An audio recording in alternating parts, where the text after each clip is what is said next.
इसके यहाँ यज्ञ भगवान और दक्षिणा, एक बेटा बेटी के जोड़े का जन्म हुआ। कहते हैं यही यज्ञ और दक्षिणा कहलाए। और ये कथा मैं हर जगह बताती हूँ, क्योंकि अगर हमें जानकारी नहीं होगी तो हम गलतियां करते ही रहेंगे। यज्ञ और दक्षिणा ये दोनों पति पत्नी हैं, इसलिए जब भी हम कोई यज्ञ करते हैं तो यज्ञ में दक्षिणा देना आवश्यक होता है।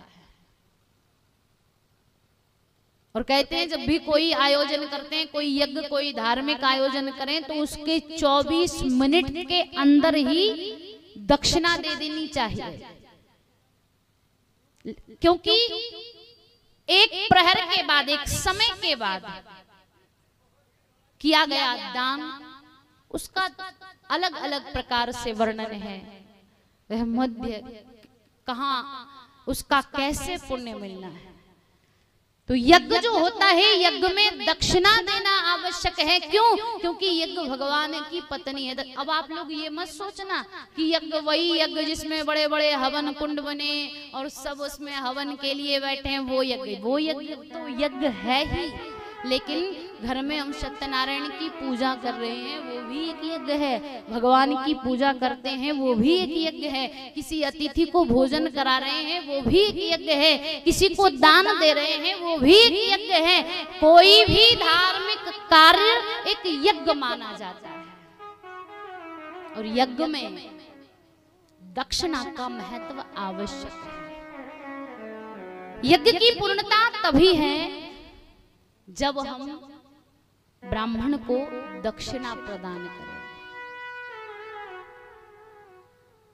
और यज्ञ कोई भी कार्य करें, कोई भी पूजन कार्य करें, कोई भी धार्मिक आयोजन करें, एक ब्राह्मण को भोजन और दक्षिणा अवश्य। मैं ये नहीं कहती कि आप 5,000 दो, 10,000 दो, ये नहीं। आपकी जितनी श्रद्धा है, आपकी जितनी सामर्थ्य है, जितना बन जाए आप उतनी दक्षिणा दो।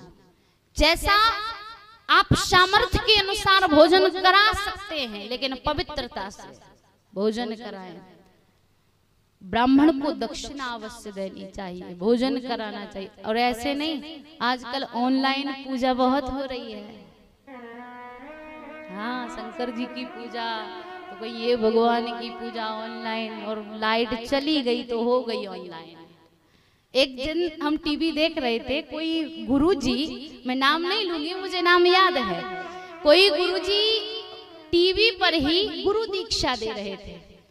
गुरुजी की सबने टीवी में पूजा कर ली, प्रणाम कर लिया, बस सब मंत्र देने के लिए तैयार है, सब कान लगाए बैठे। उसी समय लाइट चली गई, हो गई गुरु दीक्षा। ऑनलाइन पूजा का कोई महत्व नहीं है भैया। ये माताएं, इनको जो बता दिया जाए बस उसी में लग जाती है। एक लोटा जल सारी समस्या का हल। लेकिन हम जिंदा हैं तब तक समस्या है। समस्या खत्म समझ लीजिए हम खत्म। और जब जीवन में समस्या खत्म हो जाए ना तो एक बार ऊपर देखना और भगवान से कहना, क्या प्रभु भरोसा खत्म हो गया क्या? अरे हम तो चुनौतियों के लिए तैयार खड़े हैं, आप तो आने दो। क्यों? क्योंकि समस्या उसी के जीवन में है जो जिंदा है। हमारे व्यक्ति के जीवन में कोई समस्या नहीं है, इसलिए समस्या है समझ लीजिए हम जिंदा हैं, और समस्या खत्म समझ लो हम। इसलिए मुख्य बात करूं, ऑनलाइन पूजा के चक्कर में नहीं। हाँ, ऑनलाइन पूजा करो, लेकिन एक ब्राह्मण को जरूर बैठा लो, क्योंकि उस पूजा के बाद अगर आपको दक्षिणा देना है तो कैसे दोगे? घर में ही रख लोगे अपने जेब में। भोजन किसे कराओगे? ब्राह्मण ही नहीं है जब पूजन में, तो भोजन कैसा खुद कर लोगे? हो गया ब्राह्मण का काम? नहीं। हाँ, अगर पूजन करना ही है ब्राह्मण को बैठ, ऑनलाइन भी करो तो ब्राह्मण जरूर होना चाहिए, तब आपकी पूजा का महत्व है। नहीं तो ये सारी पूजा व्यर्थ है अगर ब्राह्मण की उपस्थिति नहीं है तो। ये यज्ञ है, और यज्ञ में दक्षिणा देने का, ब्राह्मण को भोजन कराने का बहुत महत्व है। यज्ञ तभी पूर्ण माना जाता है।